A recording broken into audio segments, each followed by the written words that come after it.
नमस्कार साथियों और प्यारे बच्चों, फिजिक्स इट्स इजी में आपका स्वागत है। हम लोग बात कर रहे हैं कक्षा 12 के अध्याय 14 अर्धचालक इलेक्ट्रॉनिकी पदार्थ युक्तियां तथा सरल परिपथ। इसका अभ्यास क्रमांक है 1। इसमें दिया गया है किसी n प्रकार के सिलिकॉन में निम्नलिखित में से कौन सा प्रकथन सत्य है।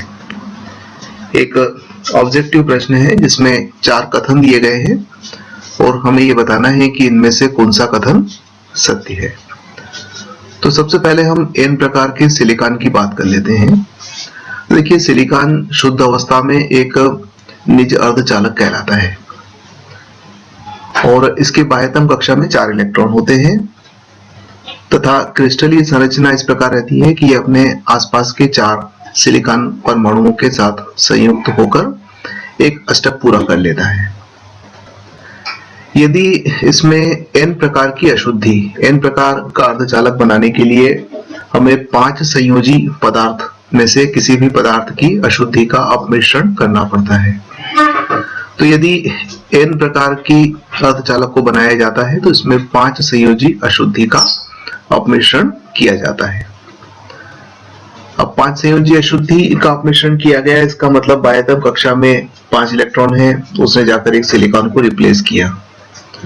तो एक इलेक्ट्रॉन, चूंकि सिलिकॉन की बाह्यतम कक्षा में 4 इलेक्ट्रॉन थे और इस अशुद्धि की बाह्यतम कक्षा में 5 इलेक्ट्रॉन है, तो इस प्रकार से एक इलेक्ट्रॉन जो है वो अधिक हो गया। तो कहा जा सकता है कि n प्रकार के जो अर्धचालक होते हैं उसके अंदर इलेक्ट्रॉन की संख्या होल या वीवर की संख्या से अधिक होती है। दूसरे शब्दों में कह सकते हैं कि n प्रकार के अर्धचालक में अधिसंख्यक इलेक्ट्रॉन्स होते हैं और अल्पसंख्यक वीवर होते हैं।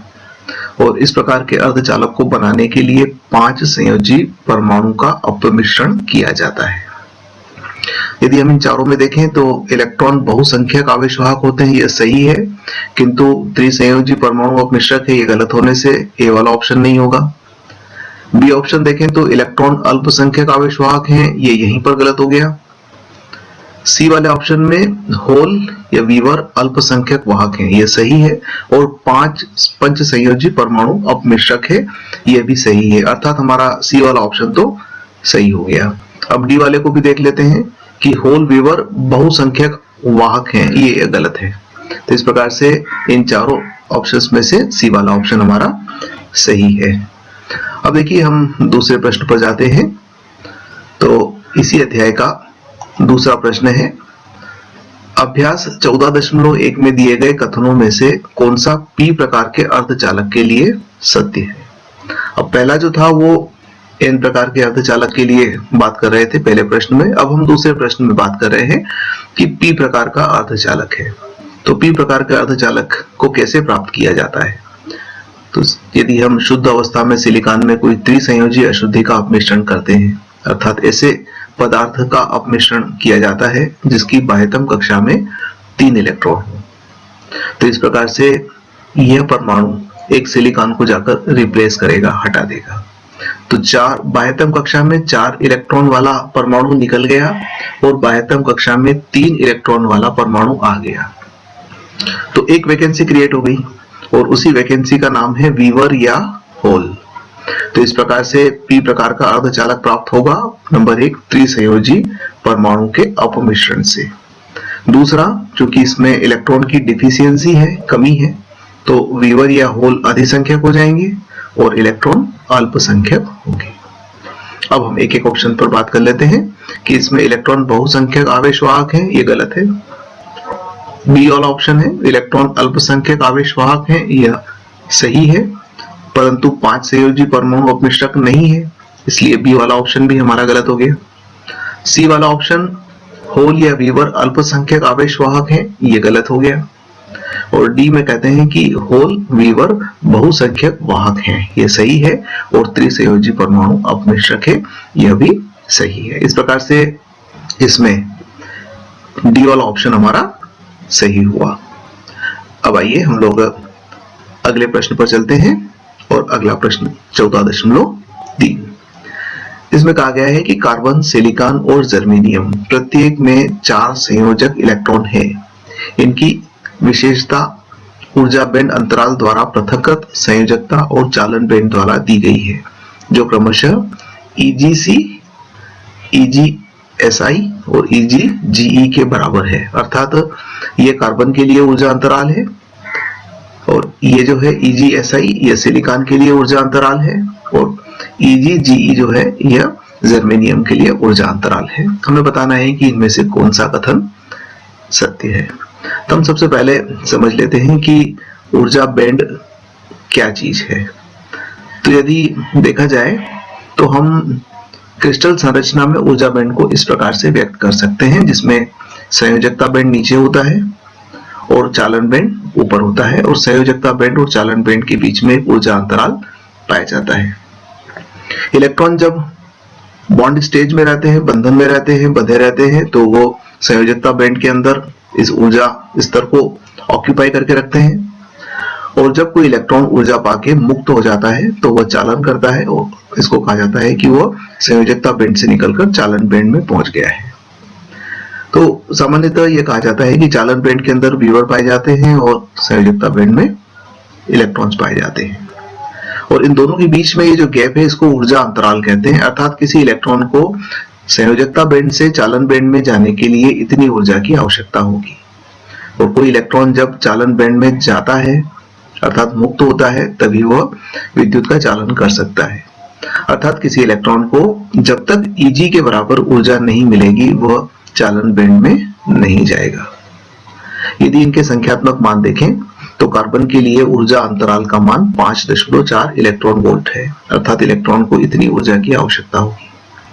सिलिकॉन के लिए यह मान है 1.1 इलेक्ट्रॉन वोल्ट, जैसा कि आपको यहाँ नजर आ रहा है। यहाँ ऊर्जा अंतराल बड़ा है, यहाँ ऊर्जा अंतराल इसकी तुलना में छोटा है।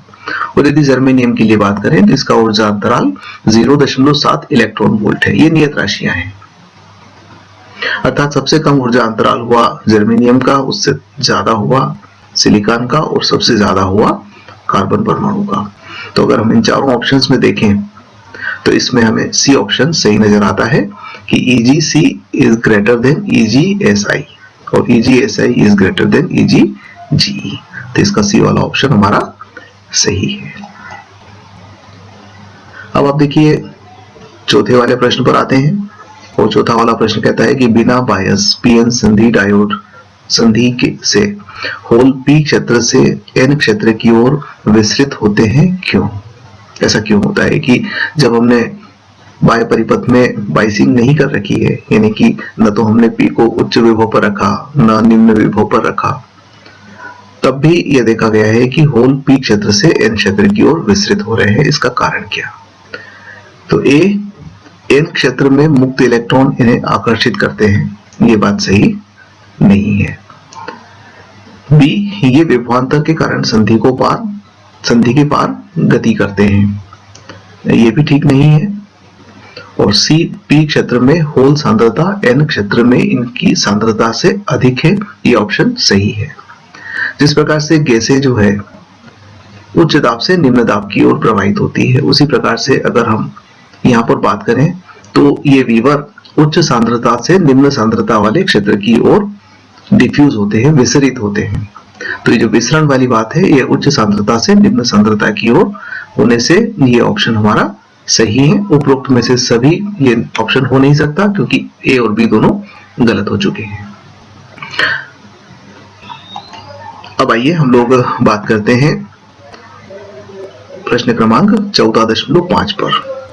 जब पीएन संधि पर अग्रदिशिक बायस अनुप्रयुक्त किया जाता है तब क्या होता है? यहाँ देखिएगा पीएन संधि डायोड को परिपथ में दो प्रकार से जोड़ा जाता है। एक, जब P को उच्च विभव पर और N को निम्न विभव पर रखा जाता है तो उसे अग्रदिशिक कहते हैं, और इसका उल्टा जब P को निम्न विभव पर और N को उच्च विभव पर जोड़ा जाता है तो इसे उत्क्रम बायस या उत्क्रम अभिनति या व्युत्क्रम अभिनति कहा जाता है। तो जब यहाँ कहा गया है कि पीएन संधि को अग्रदिशिक बायसिंग किया हुआ है, अग्रदिशिक यानी कि P को जोड़ा गया है धन से। यहाँ देखिएगा कि ये P है, जहाँ वीवर नजर आ रहा है ये P है और ये जो डॉट नजर आ रहा है ये इलेक्ट्रॉन को रिप्रेजेंट कर रहे हैं, तो ये N वाला सिरा है। P वाले सिरे को जब किसी बैटरी के प्लस से जोड़ दिया जाता है और n वाले सिरे को माइनस से जोड़ दिया जाता है, तो इसको अग्रदिशिक बायस कहते हैं या अग्र अभिनति कहते हैं। तो यहाँ हम थोड़ी सी बात करना चाहेंगे कि जब ये संधि बनती है, P और N संधि डायोड तैयार किया जाता है, तो इधर इलेक्ट्रॉन की अधिकता हो जाती है। उसका कारण यह है कि इलेक्ट्रॉन यहाँ डिफ्यूज होकर वीवर को संतुलित कर देते हैं और यहाँ के वीवर यहाँ पहुंचते हैं। तो इस प्रकार से P सिरे की ओर ऋणावेश तथा N सिरे की ओर एक धन आवेश, इस संधि के दोनों ओर एक प्रकार का आवेश उत्पन्न हो जाता है और इसको हम पोटेंशियल बैरियर कहते हैं। ये धन आवेश इन वीवर को इधर आने से रोकता है, जबकि ये वाला ऋणावेश P की ओर जो संधि के ऊपर ऋणावेश है, ये इलेक्ट्रॉन को इधर आने से रोकता है। तो इलेक्ट्रॉन और वीवर इस संधि को पार नहीं कर पाते और इसी को हम विभव रोधक कहते हैं। तो कल्पना कीजिए कि जब कोई बैटरी नहीं लगी हुई है, उस स्थिति के अंदर ये ऋण विभव है संधि के इधर, तो हमने इसको ऋणात्मक स्थिति में नीचे की ओर बताया है, और ये धन विभव है, तो ये हमने डॉटेड लाइन में जो ऊपर वाला सिरा नजर आ रहा है, ये उच्च विभव को प्रकट कर रहा है। तो ये उच्च विभव है, ये निम्न विभव है, तो इतना विभवांतर है, इसको बैरियर कहते हैं। अब क्या है कि जब हम अग्रदिशिक बायसिंग करते हैं, यानी कि अग्र अभिनति में जोड़ते हैं, तो उस स्थिति के अंदर हमने इसको P सिरे से जोड़ दिया, P को धन से जोड़ दिया, तो ये प्लस क्या करेगा, इस माइनस को कम कर देगा। तो ये प्लस माइनस को कम करेगा, तो ये थोड़ा सा मान माइनस का कम हो गया, और इसी प्रकार से ये माइनस जो है इस प्लस को कम करेगा, तो ये प्लस का मान भी कम हो गया। तो ये जो सॉलिड कर्व नजर आ रहा है हमको, ये अग्रदिशिक बायस होने के बाद की स्थिति है। तो जब बायसिंग नहीं की गई थी, तो उस समय बैरियर अर्थात यहां से लेकर यहां तक के विभव का अंतर अधिक था, और जब बायसिंग कर दिया गया तो विभव का अंतर घट गया।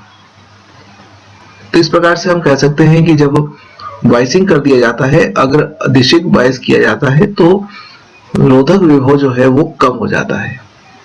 अब आप देखिए कि ए वाला ऑप्शन कहता है कि विभव रोधक बढ़ता है, गलत है। बहुसंख्यक वाहक धारा को शून्य कर देता है, यह भी नहीं है, क्योंकि अग्र बायसिंग में बहुसंख्यक आवेश वाहक संधि को पार करते हैं और धारा प्रवाहित करते हैं। सी में विभव रोधक को कम कर देता है, ये बात सही है कि विभव रोधक का मान कम हो गया है, और उपरोक्त में से कोई नहीं, क्योंकि सी वाला ऑप्शन हमारा सही हो गया है, इसलिए उपरोक्त में से कोई नहीं वाला ऑप्शन लागू नहीं होता है, तो हमारा सी वाला ऑप्शन लागू होता है। धन्यवाद। अब हम बात करते हैं प्रश्न क्रमांक 14.6 पर। अर्ध तरंग दिष्टकारी में यदि निवेश आवृत्ति 50 हर्ट्ज है, तो निर्गम आवृत्ति क्या है? समान निवेश आवृत्ति हेतु पूर्ण तरंग दिष्टकारी की निर्गम आवृत्ति क्या होगी? यहाँ देखिए आप कि ये जो प्रथम चित्र नजर आ रहा है, ये अर्ध तरंग दिष्टकारी में जो निवेश सिग्नल हमने दिया है, प्रत्यावर्ती सिग्नल, उसको रिप्रेजेंट कर रहा है। तो यहां से लेकर यहां तक ये एक पल्स कहलाती है, ये दूसरी पल्स कहलाती है, ये तीसरी पल्स कहलाती है। तो ये 3 पल्स नजर आ रही है हमको। तो इस प्रकार से 1 सेकेंड में इस प्रकार की 50 पल्स जब पूरी होती है, तो हम कहते हैं कि आवृत्ति 50 हर्ट्ज है। यहां पर हमने 3 तरंगों को प्रकट किया है। अब देखिए कि जब अर्ध तरंग दिष्टकारी प्रयुक्त किया जाता है, तो उस स्थिति में ये तो इनपुट हो जाएगा और ये हमें आउटपुट मिलेगा अर्ध तरंग दिष्टकारी का। तो अर्ध तरंग दिष्टकारी के रूप में जब हमें आउटपुट मिलता है, तो वो इस प्रकार से मिलता है। तो ये एक पल्स हो गई, फिर इसी का रिपीटेशन दूसरा यहां हुआ, और उसी का रिपीटेशन यहां पर तीसरा हुआ। तो कहने का मतलब ये हुआ कि जब 3 पल्स इनपुट में चलेगी, तो हमें 3 पल्स आउटपुट में मिलेंगी, और ऐसी यदि 1 सेकेंड में 50 पल्स चलेंगी, तो आउटपुट में भी हमें 1 सेकेंड में इस प्रकार की 50 पल्स मिलेगी।